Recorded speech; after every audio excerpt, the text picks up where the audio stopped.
한국은 사우디와 엑스포를 경쟁하는 관계라 이런 발표는 전혀 의외라는 의견도 나옵니다만 모두가 각자의 국익을 선택하는 국면에서 이런 사우디의 발표는 오히려 당연합니다. 제 아무리 국가 원수끼리 막수하고 관계를 과시해도 중국보다는 한국이라는 의견이 등장했다는 겁니다. 중국 역시 경제가 어려운 차에 하나라도 사우디에 빼먹으려고 했지만 사우디 역시 다급한 상황에 국가의 중대사가 걸린 문제를 Made in China로 할 수 없었다는 상황이 나왔다는데요. 크게 두 가지를 한국을 선택했다고 하는데 관련 사안을 모두 살펴보겠습니다. 1점 사우디 국가 중대사업 한국 선택. 현재 사우디의 조선소 프로젝트가 본격적으로 전개되면서 관련 국가에 충격을 던져주고 있습니다. 이 가운데 한국은 뜻밖의 모든 국제정세를 이겨내면서 특유의 강점을 발휘했다고 하는데요. 일각에서는 최근 빈살만 왕세자도 한국에 방문했고 한국이 사우디와 잘 되는 게 당연하다는 말도 하지만 그러나 최근 국제정세 흐름은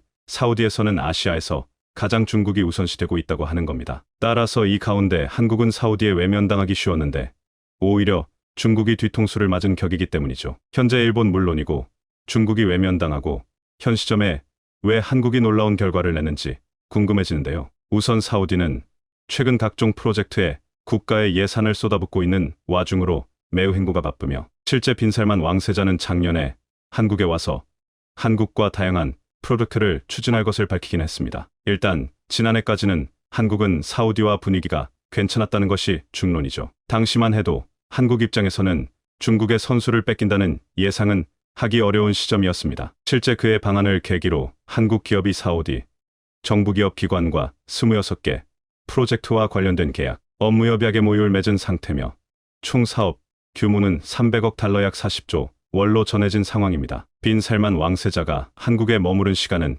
채 24시간이 되지 않았습니다만 그럼에도 40조 원이 넘는 투자개발사업협력 보따리를 풀면서 강렬한 이미지를 남긴 것입니다. 업계에서는 대략 사우디 프로젝트의 20%가량을 한국이 가져갔다는 잠정 추정치를 내놓기도 했는데요. 40조 원의 MOU는 추정치이기 때문에 실제 사업이 시작되면 반드시 사업비는 늘어나게 되어 있습니다. 따라서 한국이 이번 사우디 인프라 프로젝트에 매우 큰 포션을 차지할 가능성이 크다고 본 것입니다. 또한 빈살만 왕세자는 에너지, 방위산업, 인프라 건설 분야에서 양국 협력을 강화하기로 했고 또 전략 파트너십 위원회를 신설하고 한사우디 간 협력 사업을 체계적이고 실질적으로 추진하기로 했습니다. 단순히 네옴시티 프로젝트를 뛰어넘어서 전반적인 한사우디 간의 프로젝트 활성화를 의미하는 것입니다. 세계적인 공급망 위기와 강달러, 미국 중심주의로 계속되는 이협 상황이 전개되는 가운데 사우디가 이제 원유 중심의 국가에서 미래 산업으로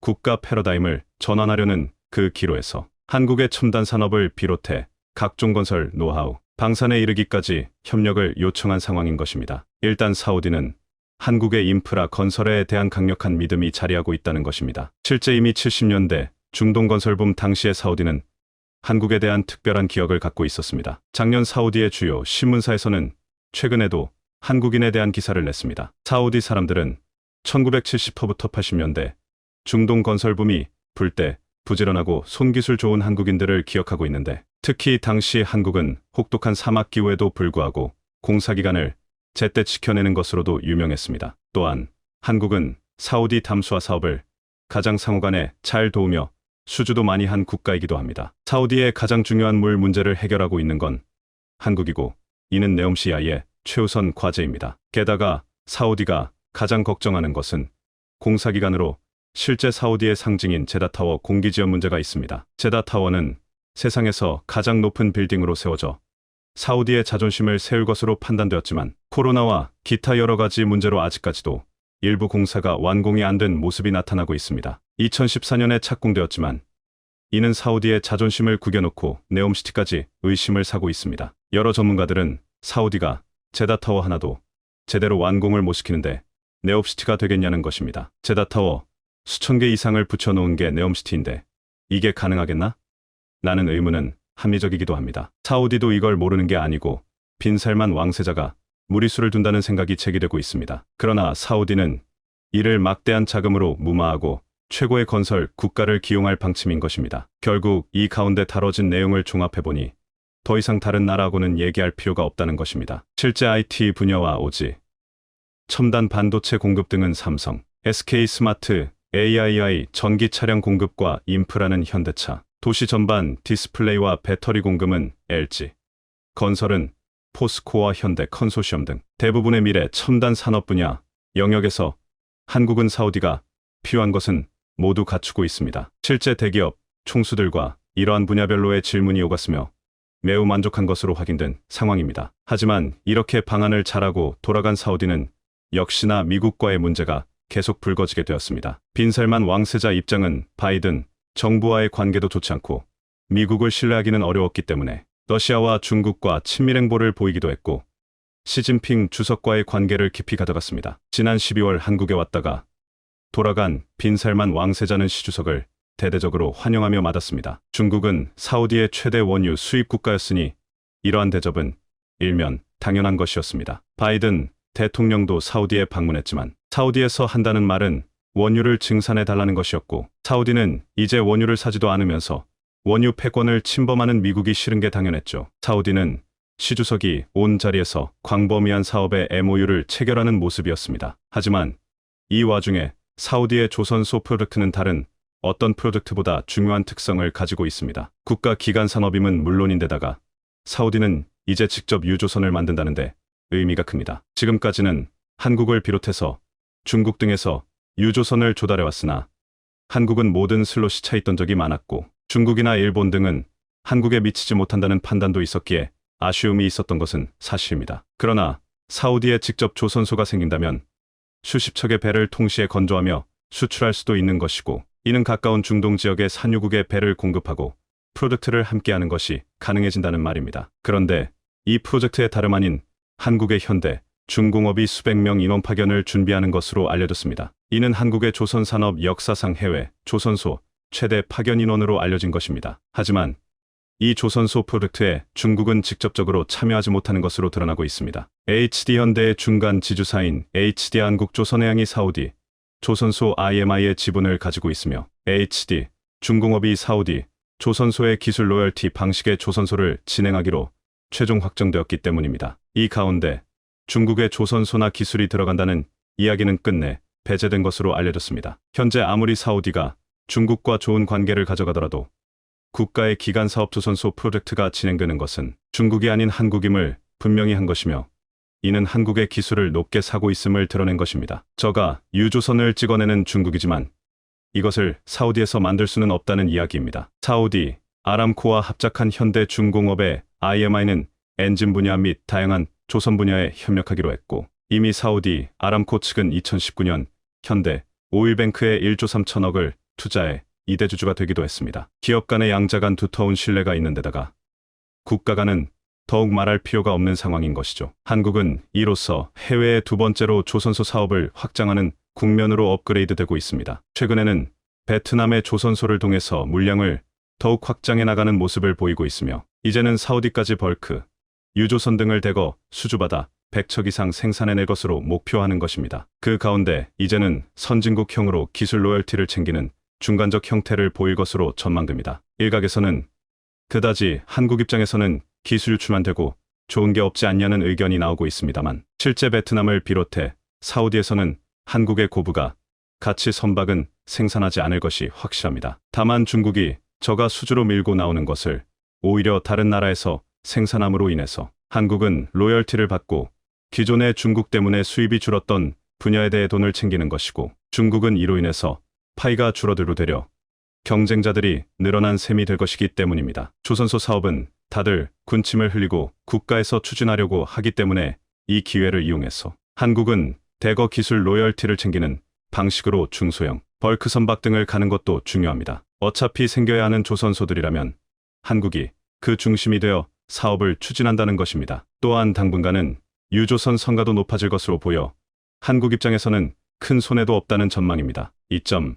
사우디, 방산, 한국 선택. 사우디는 미국의 제1무기 수입국이었습니다만 관계가 악화되면서 러시아 무기도 사들였습니다. 러시아의 대공 방어 체계인 S-400 등을 도입하면서 미국의 극렬한 반대에 부딪히기도 했는데요. 사우디는 미국의 패트리어트를 쓰면서도 러시아의 S-400을 동시에 사용하니 미국이 펄쩍 뛴 것입니다. 그러나 이제는 더욱더 미국 외의 다른 국가들의 방산을 다변화해야 하는 시기로 들어가고 있습니다. 그 중에 가장 유력한 후보는 역시나 중국으로 알려져 있는 것이 당연한 맥락이기도 하죠. 특히 사우디는 이란의 호르무즈 해협의 위협으로 해양군사 분야의 강화가 필요한 시점이었습니다. 앞서 미국과 페트로달러 협정을 맺은 것 자체가 호르무즈 해협의 유조선 통과 문제가 컸습니다. 자꾸 이란이 문제를 일으키니 미군이 아예 쿠웨이트나 사우디에 주둔하며 이를 커버한 게 사실입니다. 그러나 이제 미국과의 관계가 약해지고 있으며 사우디는 제살기를 찾아 나선 상황이므로 미국을 제외한 최대한의 모든 국가의 방산을 되는 대로 사들인다는 방침을 보이고 있습니다. 실제 사우디는 앞으로 미국의 F-35를 비롯해 미국 차세대 첩단 전투기는 받기 어려워졌고 미국에 받을 생각 자체도 없기 때문에 영국, 일본, 이탈리아가 개발하는 차세대 그룹의 참여를 요청합니다. 영국 일간지 가디언과 텔레그래프 등은 사우디는 이들 세 개국의 차세대 전투기 공통 개발 프로젝트인 글로벌 전투항공 프로그램 GCAP의 완전한 파트너로 참여하기를 바라고 있다고 전합니다. 사우디아라비아의 GCAP 참여 시도는 영국의 지원을 받고 있다는 겁니다. 영국이 사우디 참여를 반기는 것은 막대한 자금력을 가진 사우디아라비아가 GCAP에 합류하면 프로젝트 비용 수십억 파운드를 분담할 수 있다는 점에서 매력적인 것입니다. 한국만 해도 인도네시아 KF-21 분담금 문제가 얼마나 골치 아픈가 알 수가 있는 대목이며 많은 국가들이 결국에는 분담금 문제로 각종 군사 연합 프로그램이 해체된 것을 볼 수 있습니다. 최근에는 에어버스 등이 참여하는 독일, 스페인 등의 첨단 전투기 협통체가 거의 해체 수준으로 갑니다. 하지만 사우디는 돈은 문제가 되지 않으므로 이들 국가를 강력하게 서포트할 수 있습니다. 사우디는 그 대가로 6세대 최첨단 전투기를 손에 넣고 중통의 강자로 거듭나겠다는 겁니다. 그런 식으로 서서히 국방 분야에서 미국을 탈피할 가능성을 엿보고 있는 상황입니다. 그러다 보니 사우디는 이제 중국까지 고려하면서 방산을 사들이는 방법을 고려하고 있습니다. 빈살만 왕세자는 강력한 왕권 동치를 선보이 위해 앞으로 더욱 국방을 강화할 것이기 때문이기도 하죠. 또한 그러한 맥락에서 최근 사우디가 고려하는 것은 바로 해군 전력 강화라고 할 수 있습니다. 그런데 여기서 사우디는 해군 전력 강화를 위해 유럽과 러시아, 중국 등을 리스트업했습니다. 특히 호르무즈를 통과하기 위해서는 함정은 물론 잠수함까지 마련한다는 방침을 보이고 있습니다. 유럽은 프랑스, 독일, 스웨덴 등 기존의 잠수함 업체들이 사우디와 물밑 접촉 중으로 알려졌으며 중국도 그 대상으로 중국은 전 세계에서 가장 많은 함정을 보유하고 잠수함도 많기 때문이죠. 또한 중국의 조선소에서는 함정을 비롯해서 각종 선박을 빠른 시간 안에 만들어낸다는 장점이 있습니다. 시진핑 주석과 밀월이 깊어가는 사우디에서는 중국 잠수함 역시 고려하고 있다고 전해집니다. 그런데 중통의 정세를 가장 면밀하게 살피고 있는 이스라엘 국방당국은 이런 면을 가장 잘 캐치하고 있는데 사우디가 중국 방산을 구매하는 것이 우려된다는 취지의 의견을 낸 겁니다. 또 이스라엘은 한국의 이란 자금 동결 해제가 이란 핵개발 자금에 쓰인다며 강력 비판을 했고 미국이 이란 핵개발 자금을 사실상 제약 없이 풀어준 것에 대해 미국 당국의 해명을 요구했습니다. 이스라엘은 중동에서 가장 강한 전투력을 확보하기 원하는데 최근 사우디 등 여러 상황이 심상치 않은 것이죠. 특히 사우디가 미국과 멀어지면서 러시아와 중국의 군수물자를 사들이게 되는 건 신경 쓰지 않을 수 없습니다. 하지만 여기서 사우디는 중국보다 한국의 잠수함을 선호하고 있다는 의견이 제기되고 있는 상황입니다. 그 이유는 매우 명확한데 중국이 서방의 첨단 반도체나 군사용 부품을 수입할 수 없다는 점이었습니다. 실제 중국이 최근 태국에 잠수함을 납품하려다 사실상 퇴짜를 맞은 것이 바로 그 맥락입니다. 중국은 독일제 잠수함 엔진을 들여오려 했는데 독일 당국은 이제 중국의 군사용품 수출을 금지해버린 겁니다. 이는 러시아 전쟁 이후 러시아 동맹을 비롯한 중국 세력에 대한 경계로 해석되고 있습니다. 결국 중국은 중국제 엔진으로 태국의 잠수함을 인도하려 했으나 태국에 곧바로 거부당했습니다. 아무리 사우디가 중국과 밀월 관계라 하더라도 중국의 잠수함을 들여올 가능성이 낮은 이유입니다. 이렇게 되면 사우디는 프랑스와 한국 등 주요 잠수함 공급처와 계약을 하게 될 가능성이 매우 큰 상황인데요. 특히 빈살만 왕세자는 미국 대신 프랑스에 라파를 도입하거나 군수물품을 검토 중인 것으로 보입니다. 이미 지난 6월 빈살만은 마크롱 대통령과 만나서 다양한 군사협력에 관한 사안을 논의했습니다. 프랑스가 사우디와 방산에서 결이 맞는 점은 미국이 프랑스의 뒤통수를 때렸기 때문입니다. 프랑스 마크롱 대통령은 시진핑 주석을 방문했고 미국의 보잉 대신 에어버스 선물을 통째로 받는 등 프랑스와 중국의 밀월이 깊어갔고 미국 외의 친구를 사귀어야 하는 사우디는 이를 놓칠 리가 없죠. 프랑스는 우수한 방산을 다수 거느리고 있으며 사우디는 돈도 문제가 없으니 접근하는 게 당연합니다. 또한 미국 군사력에 의지하는 유럽에서 사우디는 다소 껄끄러운 상대가 될 수가 있기 때문에 사우디 입장에서는 거액의 방산을 주문함으로 해서 환심을 사고 관계를 유지하려 할 수 있다는 겁니다. 잠수함의 경우 미국이 50조 원의 뒤통수를 쳤지만 사우디가 이를 메꿔주면 프랑스 친구는 누가 되겠냐는 거죠. 미국 제1동맹이라는 영국조차 사우디를 첨단 전투기 컨소시엄에 넣으려 하는데 프랑스는 더 환영하겠죠. 따라서 여러 가지 면에서 사우디 잠수함은 프랑스 나발그룹이 가장 앞서 있다는 의견이 제기되는 겁니다. 또한 한국도 잠수함을 납품할 수는 있지만 수출 실적은 인도네시아 정도로 미미합니다. 또한 한국은 프랑스는 물론 독일의 티센크루프 등에서 오랜 기간 잠수함을 조달하고 부품도 수입했기에 최근 K방산이 위낙 주목을 받고 있지만 잠수함 부분에서는 후발주자라는 면을 고려해야 합니다. 그런데 여기서 중요한 대목은 뜻밖의 한국이 프랑스 대비해 매우 유리한 점이 있다는 것입니다. 첫 번째는 한국은 사우디가 가장 원하는 기술이전 형태와 사우디 현지 생산을 지원한다는 점입니다. 이는 K방산의 가장 큰 장점이기도 한데 현지에서 생산 가능하도록 기술 호환을 지속 지원해주고 있죠. 반면 프랑스에서는 기술 이전을 극도로 꺼리기 때문에 사우디 왕립해군의 의도와는 다소 통떨어집니다. 게다가 한국은 사우디와 각종 프로젝트를 현지 기술 이전 및 현지 생산화로 다수 진행하고 있습니다. 십수년 전부터 해온 사우디의 담수화 프로젝트는 대부분 한국이 도맡아 해오고 있습니다만 이 역시 담수화 기술이 현지화되어 가도록 가장 잘 돕고 협력한 것이 한국이기 때문입니다. 따라서 K방산의 가장 큰 이점인 기술 이전 및 교육, 사후 정비 패키지가 잘 먹히는 국가입니다. 여기에 사우디는 앞으로 미래 먹거리에 쓰일 조선소 건설 프로젝트를 진행하고 있습니다. 그런데 이 프로젝트의 다름 아닌 한국의 현대, 중공업이 수백 명 인원 파견을 준비하는 것으로 알려졌습니다. 이는 한국의 조선산업 역사상 해외 조선소 최대 파견 인원으로 알려진 것입니다. 결정적으로 장기적으로 한국 노하우가 이식된 사우디, 조선소에서 잠수함 정비는 물론이고 추후 생산 혹은 관련 프로젝트에 관한 청사진을 제시한다면 더욱 높은 점수를 받게 되며 다른 국가보다 한국이 갖는 특장점이 존재하기에 한국 잠수함 수주 가능성을 높게 보는 이유입니다. 과연 사우디가 이러한 맥락 가운데 한국의 잠수함을 발주하게 될지 귀추가 주목되고 있습니다. 아프리카에서 아무런 존재감도 없었던 아프리카 정중앙에 위치한 작은 나라 우간다. 너무나 어려운 나라의 사정 때문에 할 수 없이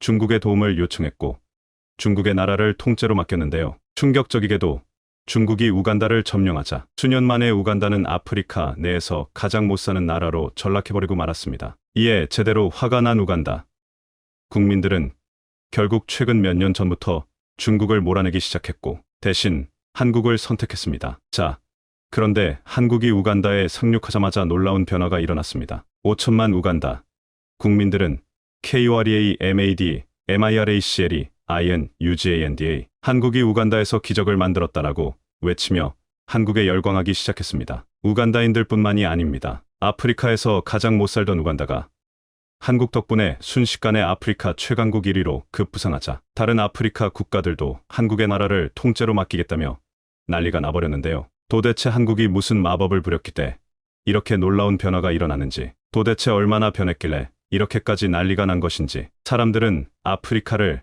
검은 대륙이라 부릅니다. 영국의 탐험가 헨리 스탠리는 19세기 말 아프리카를 탐험하고 돌아와 쓴 책의 제목을 암흑대륙이라고 붙였습니다. 개발되지 않은 미개척의 땅, 문명의 그림자에 갇힌 세계, 그래서 어둡게 느껴지는 대륙, 극심한 기아와 오랜 내전으로 얼룩지고 에이즈와 에볼라, 말라리아 같은 무서운 질병이 도사리는 검은 땅, 검은 대륙.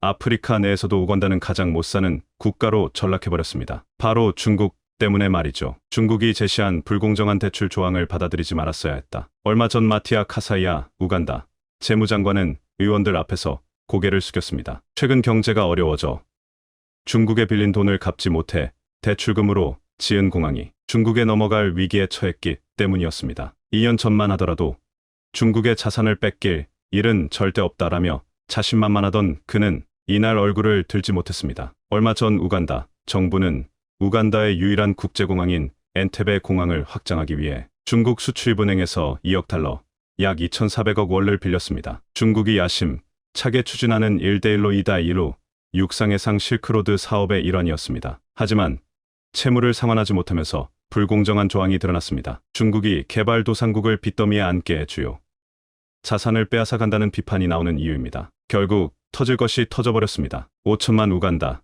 국민들은 중국 몰아내기 운동을 전방위적으로 펼치기 시작했습니다. 우간다 수도 캄팔라에서 수백 명이 중국 상인의 철수를 요구하며 시위를 벌였다고 AP통신이 보도했습니다. 이들은 중국 상인들이 현지 업체와 불공정 경쟁을 한다라며 우간다에서 나가라고 촉구했습니다. 이들은 우간다에 진출한 중국 상인들이 큰 손 투자자로 여겼지만 결국 소규모 사업체를 설립해 현지 소상인의 이권을 침해한다고 말했습니다. 중국의 만행은 이뿐만이 아니었습니다. 중국은 우간다를 뇌물로 뒤덮인 나라로 만들고 있었던 것이 최근 밝혀졌습니다. 중국 기업들이 우간다에서 사업 수주를 위해 뇌물을 뿌리고 경쟁사인 한국 기업들에 대한 악의적인 소문을 퍼뜨렸다는 혐의가 드러났습니다. 10일 관련 업계에 따르면 요웨리 무세베니 우간다 대통령은 캄팔라터부터 진자 고속도로 사업에서 중국 국영기업인 중국교통건설 CCC를 배제하라고 명령했습니다. 이 프로젝트는 캄팔라와 진자 사이에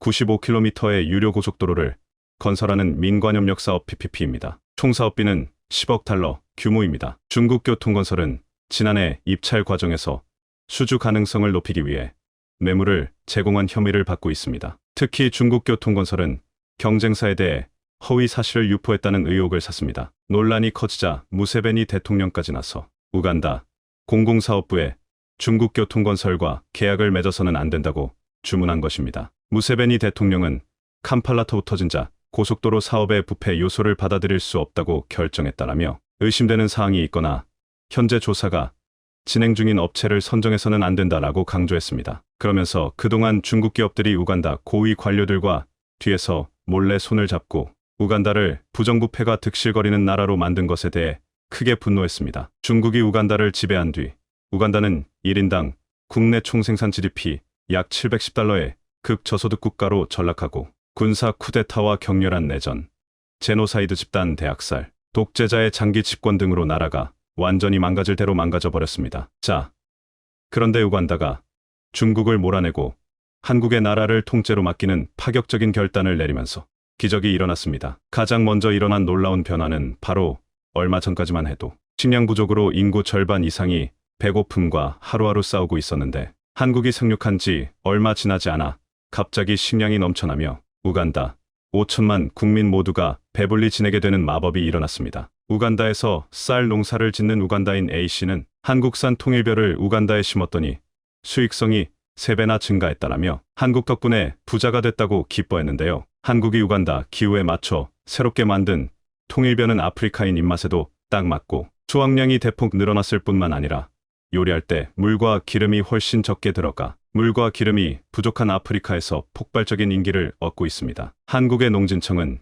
여기서 안주하지 않고 가뭄, 염분, 병해충 등의 강한 품종과 빨리 심어 빨리 수확할 수 있는 조생종 품종 등도 적극적으로 개발해 나가겠다라면서 아프리카 벼 개발 파트너십을 통해 아프리카의 벼 생산성을 25% 이상 끌어올릴 계획이라고 밝혔습니다. 농촌진흥청 KOPIA 우간다 센터 박태선 64 소장이 K농업 기술을 통해 현지 주민들이 겪고 있는 농업 문제점을 해결하고 이를 통해 우간다 식량 안보와 농가 소득 향상에 이바지할 수 있다는 건 큰 기쁨이라고 밝혔는데요. 박 소장은 지난달 22일 나이로비 현지에서 가진 인터뷰를 통해 우간다는 아프리카의 진주로 불리우는 곳으로 이곳 사람들은 한국의 농업 기술에 대한 높은 신뢰를 보내고 있다라며 이같이 말했습니다. 박 소장은 현지 농업인, 농업 분야, 공무원들로부터 오렌지 농사를 살려놓은 은인으로 통합니다. 오렌지가 우간다 농업 분야에서 차지하는 비중은 상당합니다. 한국의 감귤 농사 그 이상입니다. 2040년 목표로 추진되고 있는 우간다 농업 분야 전략계획 우선순위 작물로 분류될 뿐만 아니라 중요 수출 작물로 인기가 높습니다. 하지만 최근 5년 새 우간다 정부는 오렌지 문제로 골머리를 앓았습니다. 오렌지 과수원의 원인 모를 병이 확산하면서 같은 시기 겹친 가뭄으로 1만 2천여 재배 농가의 생산 수량이 50% 이상 급감했기 때문입니다. 정부 차원의 조사가 실시됐지만 원인을 파악하는 데는 한계가 있었습니다. 고민은 계속됐고 이들은 KOPIA 우간다 센터를 찾았습니다. 박 소장은 철저한 현장 조사와 임상 관찰을 통해 병균이 반전병임을 최종 확인하고 한국 농업 전문가들과 함께 방제 기술을 개발, 농가에 보급해 급한 불을 껐습니다. 또 가뭄이 계속되면서 많은 오렌지, 나무들이 고사하고 있을 때 빗물 유도로와 나무 일저수 시스템이라는 독창적인 기술을 개발해 가뭄 문제를 깔끔히 해결했습니다. 한국이 우간다에서 만든 기적은 농업뿐만이 아니었습니다. 우간다 국민들과 우간다 현지 매체들은 한국 덕분에 우간다에서 기나긴 독재가 끝나고 진정한 민주주의가 찾아왔다라며 한국에 역광하고 있는데요. 바로 한국이 우간다에 전자투표 시스템을 제공해 주었기 때문입니다. 선거 유권자의 지문 인식 등 라이브 스캐너로 정확히 판별해 부정투표를 완전히 차단하고 모든 결과가 투명하게 공개되어 지난 수십 년간 우간다 국민들을 괴롭혔던 부정선거의 뿌리를 한 번에 뽑아버렸습니다. 이렇게 짧은 시간 내에 엄청난 변화를 느낀 우간다는 결국 한국에 모든 것을 맡기기로 하는 파격적인 결단을 내렸습니다. 우간다가 원전 건설을 위해 검토 중인 지역은 우간다 수도 캄팔라와 100여 킬로미터 떨어진 부엔데 지역으로 한수원 측의 원전 예정 부지를 살펴보고 한국과의 협력이 가능한지를 살펴봐 달라고 요청한 것으로 전해졌습니다. 앞서 미국과 중국, 러시아 기업 등과 접촉했지만 모두 퇴짜를 놓았고 한국을 선택한 것으로 알려졌습니다. 업계에서는 우간다 원전 건설에 드는 비용이 운영 비용 제외 순수 90억 달러에 달할 것이라고 보고 있습니다. 우간다의 모든 도로도 한국과 완전히 똑같이 만들겠다는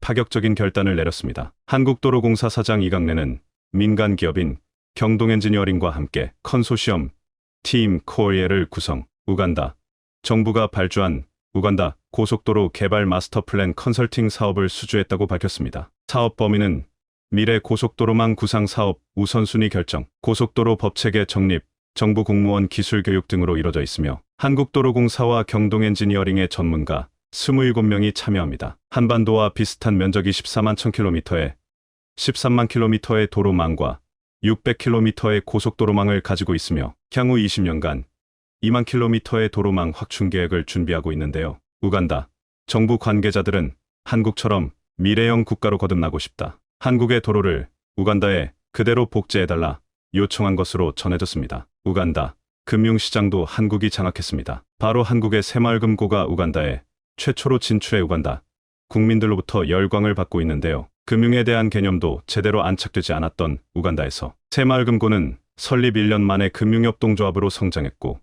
우간다 현지 회원들 수천 명을 모집, 1400만 실링의 순이익을 달성해 우간다 현지인들에게 막대한 돈을 배당해 준 것으로 알려지면서 우간다 국민들은 열광하고 있습니다. 과거 한국의 새마을금고 임직원이 동네 골목을 누비며 회원을 찾아다니며 10원, 100도 마다하지 않고 파출 수납하며 성장한 것처럼 우간다 새마을금고 또한 집집마다 찾아다니며 회원가입과 저축을 독려하고 함께 잘 사는 공동체를 만들어간 것입니다. 불과 몇 년 전만 해도 우간다 여성들이 금융기관에서 본인의 이름으로 된 통장을 가진다는 것은 상상조차 하기 힘들었습니다. 마사카 마을에 거주하는 테레자 할머니는 새마을금고를 통해 생애 최초로 저축 계좌를 개설했습니다. 이제 그녀는 그 누구보다 열정적으로 새마을금고를 지원하고 있습니다. 마을 주민 누구나 새마을금고가 무엇인지 알고 있고 새마을금고는 우간다 농촌 빈곤층의 삶을 변화시켜 나가고 있습니다. 2018년 10월 우간다 농촌지역 마을 주민 30명에서 시작한 새마을금고는 어느새 7,000명이 넘는 취약계층에 금융서비스를 제공하고 있으며 빈곤 감소와 지역사회 개발에 1등 공신으로 활약하고 있습니다. 이 소식이 우간다 5천만 국민들 사이에서 일파만파 퍼졌고 이들은 한국에 더욱더 열광하기 시작했습니다. 한국은 지난해 9월 폴란드와 FA50 48대 수출 계약을 체결한 이후 불과 8개월 만에 폴란드가 요구하는 조건에 맞춘 맞춤형 FA50제프를 출고해 세계를 깜짝 놀라게 했습니다. 우크라이나 전쟁 이후 폴란드가 빠르게 전력 공백을 메우기를 원했고 그토록 빨리 납기일을 맞춰 정확하게 약속을 지켜줄 수 있는 나라는 지금 세계에선 한국뿐이었습니다. 지난 6월 7일 경남 사천에서 있었던 FA50제프 1.25기 출고식에는 폴란드 부총리 겸 국방장관이 직접 참석했으며 이날 납품을 시작으로 한국은 올해 폴란드와의 계약 물량 48대 중 12대를 납품할 계획입니다. 이처럼 신속하게 로켓 배송이 가능했던 이유는 우리 공군의 대승적 결단과 방위사업청의 적극적 협조 등 방산업계가 원팀을 일으켰기 때문입니다. 한국은 이미 한국산 전차와 자주포를 납기 일에 맞춰 폴란드로 수출해 신뢰를 쌓았고 이번 FA-50Z는 아예 항공기에 실어 납품했습니다. 지금까지 우리 공군의 전투기 수출은 주로 페리 방식이었습니다. 조종사가 탑승해 동남아 수출국으로 직접 몰고 가 수출하는 형식이었는데요. 하지만 이번 폴란드로의 수출은 항공기를 분해해 항공사를 통해 수출하는 방법을 택했습니다. 그동안 자주포와 전차 등을 폴란드로 보낼 때는 폴란드 벌크선에 실어서 보냈으나 FA-50Z는 국적 항공기를 통해 로켓 배송의 납기일을 기록적으로 맞춰주었습니다. 또한 이번 로켓 배송은 중국과 러시아 항로를 의도적으로 피해 캐나다 밴쿠버 폴란드 바르샤바 항로를 이용했습니다. 잘못하면 중국이나 러시아에 억류당할 수 있기 때문에 중국과 러시아 항로를 피해 밴쿠버 바르샤바 항로를 택한 것으로 분석됩니다. 한국과 폴란드의 협력 관계는 이제 방산을 넘어 전기차 배터리와 원자력 발전 협력 등으로 이어지면서 폴란드는 이제 유럽연합 안에서 한국의 확실한 거점 국가가 되어가고 있습니다. 지난 1989년 한국과 수교를 맺은 폴란드는 일동안 국내 기업들의 유럽 진출 교두보 역할을 해왔습니다. 대우 일렉트로닉스가 1993년 최초로 폴란드에 진출한 이후 2000년대 중후반부터 LG와 삼성이 현지 생산 공장을 설립했으며 최근에는 전기차 배터리, 인프라 등 300여 개가 넘는 한국 기업이 사업을 벌이고 있을 정도로 성장했습니다. 그런데 폴란드 수교 35주년인 올해는 특히 배터리, 방산, 인프라, 에너지 등 전방위적 투자와 협력이 이루어지고 있습니다. 그런데 최근 폴란드 매체에서 폴란드 군사 빌드업은 한국이 완성했다는 집중 분석 영상 올려 화제가 되고 있는데요. 오늘은 이 내용 자세히 알아보겠습니다. 폴란드 20s 보고서는 폴란드가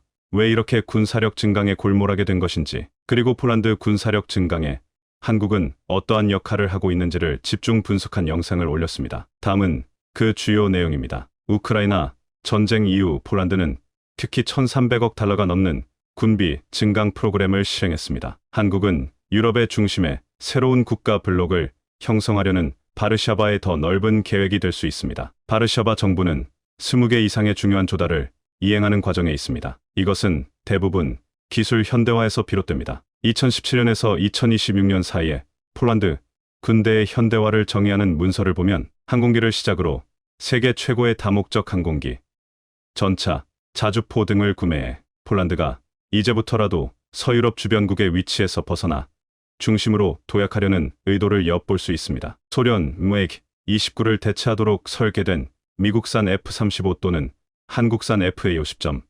이들은 이미 폴란드에 주둔하고 있는 F-16에 의해 지원될 것입니다. 헬리콥터 기지는 거의 100개로 강화될 것입니다. American Apache, AH-64 및 영국, 이탈리아 항공기 50대 이상 대기업 아가스타 웨슬랜드 플러스 드론 베이렉터, 리퍼, 글레이디어스 또는 워맷, H-142, HIMARS 로켓, 포병 또는 하이마스와 동급인 한국산 K-239, 천무 등도 포함되어 있습니다. 400대의 폴란드 크랩과 한국산 K-9A1은 자주포의 핵심이 될 것입니다. 1000개의 한국 K 또는 이댕크 폴란드형인 KPL 등도 리스트에 있습니다. 그럼 폴란드는 왜 이렇게까지 군비를 증강하려고 하는 것일까요? 첫 번째는 역사입니다. 폴란드는 지난 300년 동안 나약함의 대가를 치렀습니다. 군사적 약점으로 인해 거의 200년 동안 자결권을 상실했습니다. 1989년 폴란드가 소련 블록에서 자유선거를 실시한 첫 번째 국가가 된 이후 지난 30년간 폴란드는 비약적인 경제 성장을 이루었습니다. 지난 몇 세기 동안 폴란드가 자립하지 못하고 힘든 역사를 가지고 있었던 이유는 크게 두 가지가 있습니다. 첫 번째는 독일, 두 번째는 러시아 때문이었습니다. 폴란드 지도자들은 나토와 미국의 군사력에 모든 희망을 걸고 있는 것 같았습니다. 우크라이나 침공으로 인해 유럽의 안보 구조는 불안정하게 되었습니다. 러시아가 크리미아를 합병하고 돈바스를 공격할 때에도 나토는 동원되지 않았습니다. 이에 폴란드는 군대의 능력을 단호하고 신속하게 확장하기 위한 군비 확장에 나서기 시작했습니다. 러시아가 우크라이나를 침략한 2022년 2월 24일 시점으로 우크라이나는 폴란드보다 훨씬 강력한 군대를 보유하고 있었다고만 말하면 충분할 겁니다. 폴란드가 막대한 예산을 들여 군비 조달 프로그램을 이행하고 있는 근본적인 이유는 역사가 반복되는 것을 피하기 위해서입니다. 폴란드는 단기적으로 능력을 극적으로 향상시키기를 원합니다. 바르샤바는 잠재적 계약자와 약한 협상 위치에 있으며 가격을 올립니다. 무기 가격은 우크라이나 전쟁으로 인해 상승했고 군수품과 군사 기술의 종류는 글로벌 공급이 심각하게 제한되어 있습니다. 군비 현대화 과정에서 중요한 부분은 기술 이전 문제입니다. 어느 정도 폴란드에서 제조를 하게 되지만 갑자기 장비를 구매한다는 사실은 종종 기성품이며 자연스럽게 발달에 부정적인 영향을 미칩니다. 방산 무기를 구매하는 일은 국가에서 막대한 자본을 유출하게 만듭니다. 그렇다면 폴란드가 그렇게 막대한 군대를 감당할 수 있을까요? 폴란드 군비 증강 프로그램은 대략 1,300억 달러의 지출을 필요로 하고 있습니다. 유지 보수 비용을 생각하면 총 비용은 향후 30호부터 40년 동안 최대 5천억 달러에 달할 수 있습니다. 한국은 폴란드 군비 증강 프로그램의 퍼즐을 완벽하게 맞췄습니다. 미국인들은 폴란드의 안보에 공동 이익을 가질 수 있지만 그렇다고 폴란드에게 핵심 기술을 이전하는데 관심이 있는 것은 아니었습니다. 반면 한국인들은 기회를 놓치지 않고 제안을 할 기회를 잡았습니다. 한국인들은 기술과 관점을 이전할 것을 제안할 뿐만 아니라 예를 들어 KPL 탱크의 폴란드 버전이지만 유럽의 영구적인 군수산업 교두보를 구축하고자 합니다. 이제 한국은 미국과의 방산회담에서 폴란드의 협상 카드이자 미국의 경쟁자가 될 수 있는 나라이며 유럽 파트너들의 훌륭한 대안이 되고 있습니다. 미국 기업 인텔이 폴란드에 반도체 조립 및 테스트 공장을 개설하고 있지만 인텔의 더 중요하고 4배 더 비싼 공장은 아마도 독일 도시 마그데부르크 근처에 건설될 것입니다. 제사의 위치 선택도 마찬가지입니다. 폴란드가 고려되었지만 최종 선택은 베를린이었습니다. 투자자들에게 독일은 항상 폴란드보다 더 우선이고 그래서 더 많은 보조금을 제공받아왔습니다. 한편 한국은 세계 경제 강국 중 하나로서 많은 분야에서 독일과 비슷한 제조업체와 자동차 및 무기 산업을 보유하고 있습니다. 한국과 폴란드는 수십억 달러 규모의 군사 계약으로만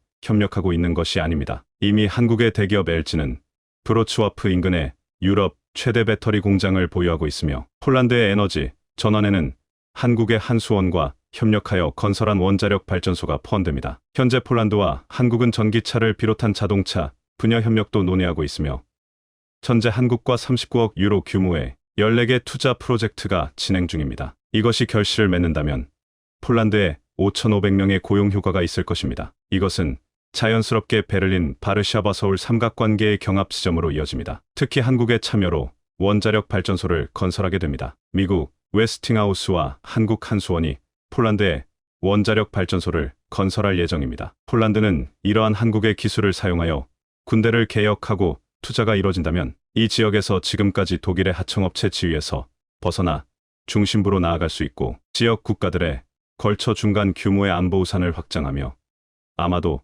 전투로 단련된 우크라이나 군대, 서울은 지역의 기술과 투자를 제공하고 이 지역에서 지금까지 독일의 독점적 위치에 대한 대안을 제공합니다. 또한 한국 역시 유럽 시장에 대규모로 진출하는 일에 있어 폴란드로의 투자가 분명한 추진력이 될 것입니다. 유럽에서 한국은 프랑스, 독일, 이탈리아 군사센터와 경쟁할 수 있을 것입니다. 이렇게 이 영상은 한국이 폴란드의 방산 및 기술력을 어떻게 빌드업 시키고 있는가 집중 조명하고 있었습니다. 한국과 폴란드의 관계는 이제 방산협력을 넘어 다양한 분야에서 시도되고 있습니다. 특히 최근에는 우크라이나 재건에도 힘을 모으기로 했습니다. 우크라이나 재건은 최대 1조 달러 이상 투입되는 대규모 사업으로 마셜 플랜에 버금가는 규모가 될 것이라는 예상이 나오고 있는데요. 최근 한국과 폴란드 정부는 우크라이나 재건 및 개발 프로젝트에 적극 협력하고 공공 및 민간 기업 간 교류를 공동으로 추진하는 데 합의했습니다. 따라서 한국은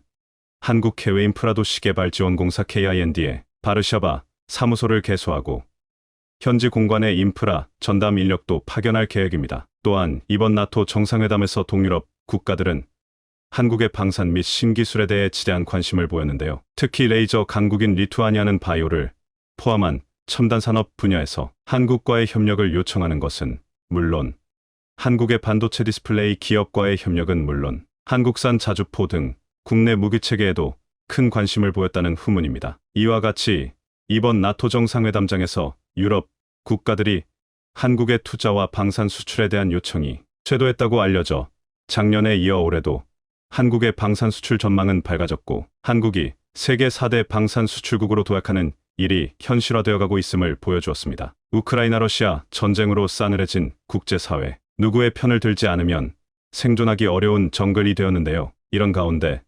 국제안보연합이라는 놀라운 구상이 등장했다고 합니다. 현 국제안보기구의 한계를 인정하고 실질적인 도움을 주기 위해 세계 각국이 힘을 모으자는 취지라고 하는데요. 그 주요 국가이자 아시아 대표 국가로 한국이 선정되었다고 합니다. 일본이 아닌 한국이 주요 국가로 선정되었다고 하는데요. 대체 어떻게 된 일인지 지금부터 자세하게 설명해 드리겠습니다.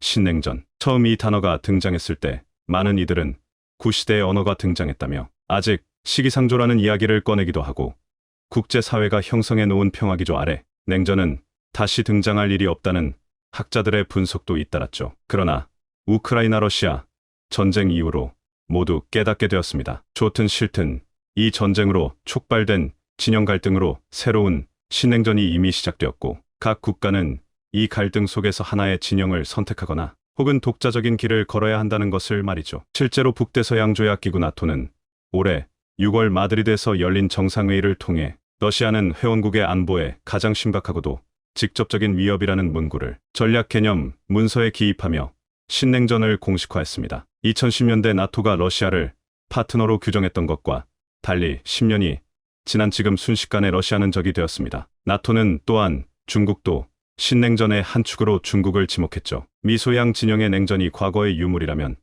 이제 대두되는 신냉전의 중요한 축은 미국을 중심으로 한 서방 진영과 러시아 중국을 주축으로 힘을 합친 반서방 진영이 큰 축입니다. 실제로 우크라이나 전쟁이 발발한 직후 중국은 러시아에 대해 무역 제재는 물론이고 우크라이나 지원에도 미온적인 태도를 드러내며 국제사회에서 중국은 다른 길을 선택했습니다. 미국 역시 중국을 향해 러시아에 대한 위협 수위를 높이지 않으면 중국도 러시아와 같은 길을 갈 수 있다고 위협했지만 중국은 미국의 위협을 듣지 않았습니다. 오히려 러시아의 편을 드는 저항을 계속했죠. 유엔에서 있었던 러시아 제재 결의안 채택에 있어도 주요 상임이사국인 중국은 러시아와 마찬가지로 거부권을 행사. 세계는 러시아 중국이 암암리에 결합되어 있다는 것을 정확히 알게 되었죠. 유럽을 강하게 뒤흔든 전쟁의 불씨는 동아시아에도 번지고 있습니다. 펠로시 미 하원의장의 대만 방문은 불씨에 불을 붙였습니다. 반중국 인사로 유명한 펠로시 의장의 방문에 중국은 극도로 위험한 수사를 사용하며 위협했습니다. 심지어 펠로시 의장이 타고 있는 전투기를 추적, 대만 해협을 중심으로 군을 움직여